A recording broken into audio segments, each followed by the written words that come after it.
Replay, ça s'est passé sur Radio Antasia. Radio Antasia. Et donc Samuel, alors c'est très intéressant, tu nous as envoyé 2 plans là, que vous aurez bien sûr les enchanteurs si vous écrivez à EasyLion, donc easylion@radioantasia.fr. Donc Samuel a créé 2 plans pour cette chronique magnifique. Et si les cartes nous parlaient autrement, c'est ça ? Ouais. C'est ça. J'aime bien ton titre en fait, parce que je cherchais le nom précis. Ouais.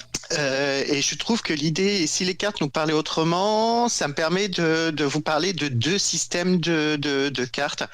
Et je suis content que tu aies modifié le titre initial.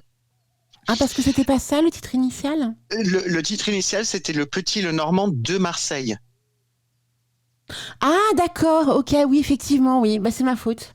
Donc, mais le fait des nuits entières de préparation. Je suis désolée. Des nuits entières. Mais c'est pas grave, le fait d'avoir enlevé de Marseille, c'est pas grave. Hein, je pense que maintenant, ça s'appelle Le Petit Le Normand de Marseille, mais c'est voilà, il y a d'autres choses que je voulais parler à l'intérieur. D'accord, moi je suis restée bloquée sur et si les cartes nous parlaient autrement. Je me suis dit qu'est-ce qui va nous sortir ? Ah ouais, non, mais c'est pas grave du tout.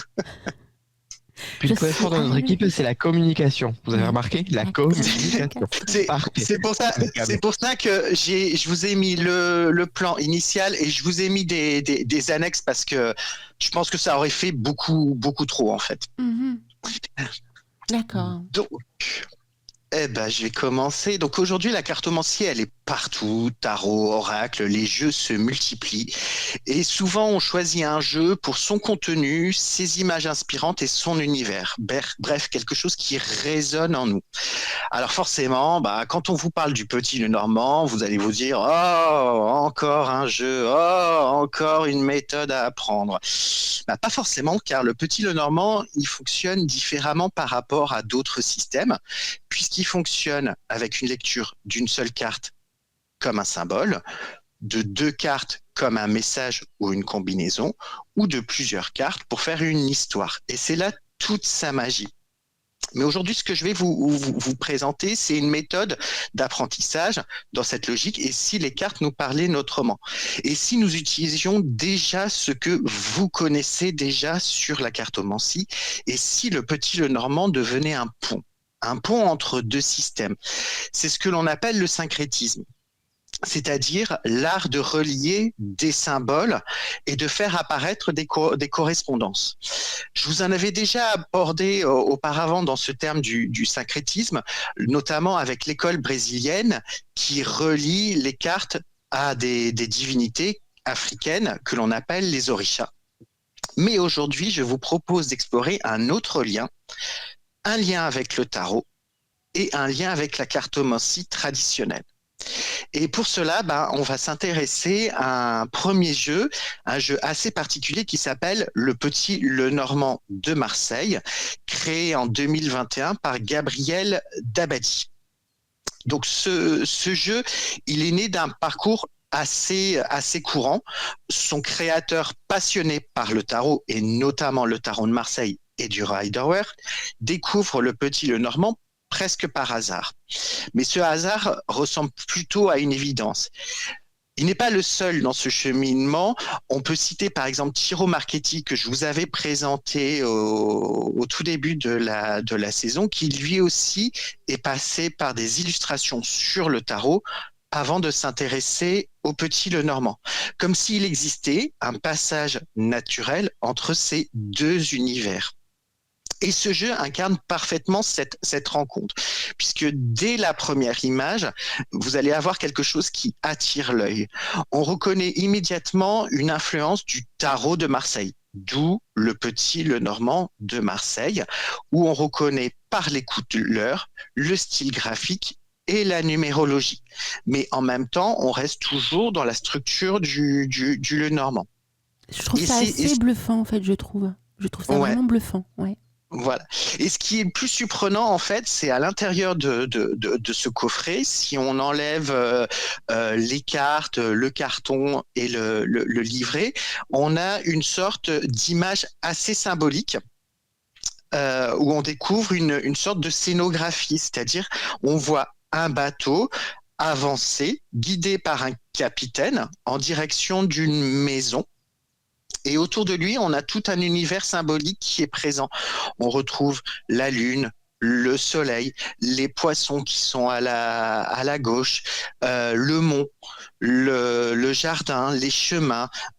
Donc, comme si plusieurs cartes s'étaient unies pour faire une même image, en fait.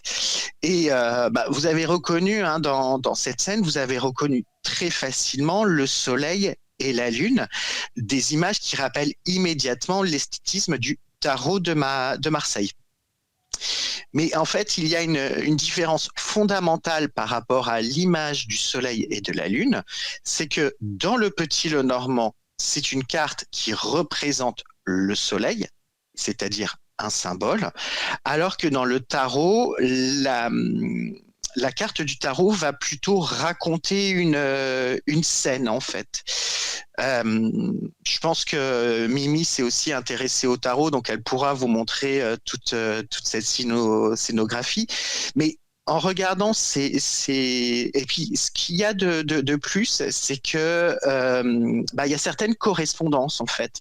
La carte de l'enfant que l'on trouve dans la carte du soleil va inspirer pour la carte de l'enfant dans le Petit Lenormand. De même, pour la lune, on a des chiens ou des loups, en fait, qui vont illustrer aussi la carte du chien dans le Petit Lenormand.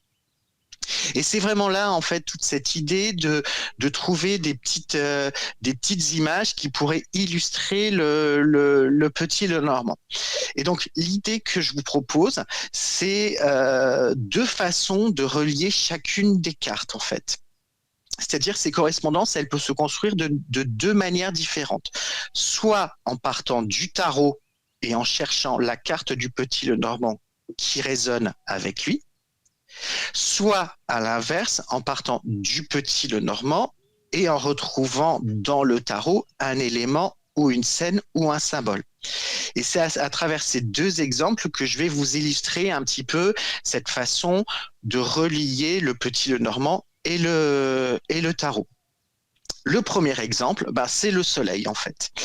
Dans le tarot de Marseille, la carte du soleil, qu'on appelle arcane, évoque la réussite, le rayonnement, l'énergie vitale, la relation d'entraide, l'amour humain et l'archétype paternel. Elle met en scène une dynamique de vie en intégrant dans l'image du soleil et de son rayonnement sous forme de pluie et la présence des deux personnages aussi. Dans le Petit Lenormand, le soleil renvoie, lui, à des notions au bonheur, à la joie, au succès et à l'optimisme. Et donc, on peut voir que ces deux systèmes différents ont quand même une idée centrale qui est liée à la lumière, la réussite et l'épanouissement. Un deuxième exemple que je vous propose, donc cette fois-ci de partir sur une carte du Petit Lenormand qui est associé à un élément qui est présent dans le tarot, qui est la carte de la faux. La faux, pour rappel, c'est un outil agricole utilisé à la période des moissons. Elle sert à couper, trancher pour récupérer les fruits de son travail. Dans certains jeux du Petit Lenormand, on voit souvent la faux avec des épis de blé ou avec des mottes de blé, alors que dans l'image du Petit Lenormand de Marseille, elle n'est que seule, en fait. Et donc, on reconnaît bien l'image de la faux associée à l'image de l'arcane sans nom. Mais dans les deux significations, le Petit Lenormand va évoquer plutôt une décision rapide, une rupture, un changement, alors que dans le tarot, l'arcane sans nom va plutôt parler de transformation, de fin d'un cycle ou de passage. La faux coupe, mais elle permet aussi de récolter, comme je l'ai dit, couper n'est pas détruire, c'est transformer. Et donc, malgré ces correspondances, il est essentiel de comprendre que le tarot et le Petit Lenormand ne fonctionnent pas de la même façon, en fait. Le tarot, lui, fonctionne avec l'interprétation d'une carte qui peut être lue aussi bien à l'endroit qu'à l'envers et qui aura tendance à répondre à une notion du pourquoi, en fait. Il va plutôt explorer les causes, les blocages et les dynamiques intérieures, alors que le petit Lenormand, lui, se lit toujours à l'endroit et peut être lu avec une combinaison de plusieurs cartes en répondant au quoi, en fait, en décrivant des situations concrètes, des événements et des interactions. Donc, en conclusion, on pourrait dire que le tarot va explorer l'intérieur, alors que le petit Lenormand, il va décrire l'extérieur. Et cette différence ne les oppose pas, elle les rend complémentaires. Et c'est précisément pour cela que ces deux systèmes peuvent être utilisés ensemble dans un tirage, dans un premier temps par le tarot et dans un deuxième temps par le petit Lenormand. Il y a une autre méthode pour appréhender la découverte du petit Lenormand. Ça, je vous ai présenté avec le tarot, mais c'est lié aux cartes qui leur sont associées. Donc, généralement, donc dans la carte du petit Lenormand, il y a toujours une carte associée au jeu classique qui est présent, plus ou moins présent. Ce sont des cartes qui vont du 6 au 10, le valet, la dame et le roi, et enfin les as répartis en cœur, pique, carreau et trèfle. Qu'est-ce que je voulais dire? Donc, comme vous le savez, le petit Lenormand possède déjà des cartes particulières de l'homme et de la femme, du consultant et de la consultante, mais ces cartes, elles sont considérées comme neutres en fait. Et ce qui devient en fait intéressant dans la lecture du petit Lenormand à travers les figures, notamment les dames et les rois, c'est d'attribuer une situation et de donner une personnalité à une personne en fait, aussi bien un rôle, une fonction qu'une personnalité. Ce qui est intéressant dans le petit Lenormand, c'est qu'on va toujours parler de dame, alors que dans le tarot, on va parler de reine. Et en fait, cette nuance, elle est hyper importante parce que la reine va être associée à un statut, alors que la dame va être plutôt associée à un rôle en fait. Et dans les cartes de jeu traditionnelles, les dames sont liées souvent à des figures historiques. Et une des choses que l'on sait, c'est que sous Charles VII, nous avons les 4 dames qui étaient liées à Charles VII. La dame de cœur à Isabeau de Bavière, qui est la mère de Charles VII. La dame de trèfle, c'est Marie d'Anjou, qui est l'épouse de Charles VII. La dame de carreau qui est Agnès Sorel, la maîtresse de Charles VII, et enfin la dame de pique qui est associée à Jeanne d'Arc, qui l'a aidée en tant que guerrière au couronnement à Reims en fait. Donc on comprend que chaque figure va incarner une énergie, un rôle et une fonction. Et c'est tout simplement dans cette logique que l'on peut retrouver dans le Lenormand certaines associations, puisque la dame de cœur, elle est associée dans le petit Lenormand à la cigogne. Donc on a cette idée, quand on tombe sur la cigogne dans un tirage, elle peut faire référence à une femme maternelle, protectrice. La dame de trèfle, elle, est associée au serpent, donc on a plutôt une femme plutôt séduisante, manipulatrice. On pourrait voir soit la belle-mère, soit une amante, soit une rivale. Le bouquet, quant à lui, est associé à la dame de pique et fait référence plutôt à une femme qui est liée à la beauté et à l'esthétisme.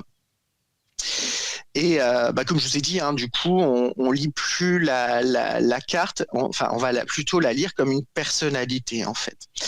Et donc pour conclure cette chronique, explorer le petit Lenormand à travers d'autres systèmes, ce n'est pas compliqué la lecture, c'est l'enrichir et ouvrir des portes. Associer le Normand au tarot ou aux cartes traditionnelles, ce n'est pas mélanger les méthodes, c'est révéler des correspondances. Mais une chose reste essentielle, ces approches ne remplaceront jamais les bases. Elles viennent simplement les éclairer autrement. Et donc, dans la prochaine chronique, je vous propose d'aller encore plus loin et d'explorer les différents ouvrages de lecture liés au Petit Lenormand, car oui, il existe plusieurs types d'ouvrages et nous irons à la rencontre d'un auteur qui s'agit de Colette Sylvestre, qui par ses ouvrages nous apporteront une approche inspirante de ce jeu. Eh ben, j'ai terminé. C'était passionnant, Samuel. Ah, merci. Vraiment, comme à chaque fois. Hein. Mais c'est vrai que là, il y a de l'histoire aussi. Hein. Donc l'histoire, Ouais. voilà. C'est marrant parce que du coup, à chaque fois quand j'ai travaillé sur ça, je pensais vraiment à Mimi sur ces deux approches, aussi bien sur le tarot que sur l'histoire de France. Ah ouais. Tu vois, comme quoi, l'histoire de France se répète, quoi. Hein. C'est fou. Ouais. Après, c'est peut-être pas surprenant parce que c'était quand même les premiers à jouer à ces jeux-là, vu qu'ils avaient les moyens de ça, tu vois. Donc, bon. Mais ils ont quand même changé les noms parce que dans les jeux de cartes traditionnels, tu as, si je dis pas de bêtises, tu as Judith, Rachel, Argine et Pallas. Donc il y a quand même des noms qui sont attribués aux dames hein, dans nos jeux de cartes. Hein. Ouais, complètement. En plus, alors je vois le retour sur le chat, effectivement, on a appris plein de choses là ce matin. Hein. Entre Vera et la jolie Pierre, toi Samuel, je sais pas ce que nous concocte Isilionne là, mais le niaouli, ça promet aussi du bouillon. Non, par contre, j'ai une question à te poser avant qu'on passe à la chronique d'Isilionne. Est-ce que l'association de toutes ces dames de la cour, à chaque fois en réalité, peu importe le jeu de cartes dans lequel on se réfère, dame de cœur, dame de trèfle, carreau pique, est-ce qu'en réalité, c'est vraiment la perception de ces femmes-là ou c'est uniquement une vision du Petit Lenormand ? Je pense que le Petit Lenormand, s'il n'y avait pas les associations des cartes de jeu, ça lui donnerait pas le sens. Après, mes recherches n'ont pas forcément poussé à chercher l'origine de ces associations entre les cartes et les différents systèmes. Par contre, de mémoire, quand Mademoiselle Lenormand utilisait les jeux de cartes traditionnels, elle les associait forcément à une personnalité. Ah, d'accord. Et je crois que dans la plupart des cartes de jeu classiques, en fait, il leur donne quand même une personnalité, en fait, une personne. Ça, déjà aussi, c'est assez original pour l'époque, hein. Non ? D'associer à un personnage célèbre ? Enfin, j'ai jamais entendu ça ailleurs. Je crois que oui, parce que les jeux de cartes sont arrivés au moment de la Renaissance. Oui. Donc je pense que oui, c'est tout à fait normal de se dire, tiens, sans lui donner un nom, mais l'attribuer à une fonction. D'accord.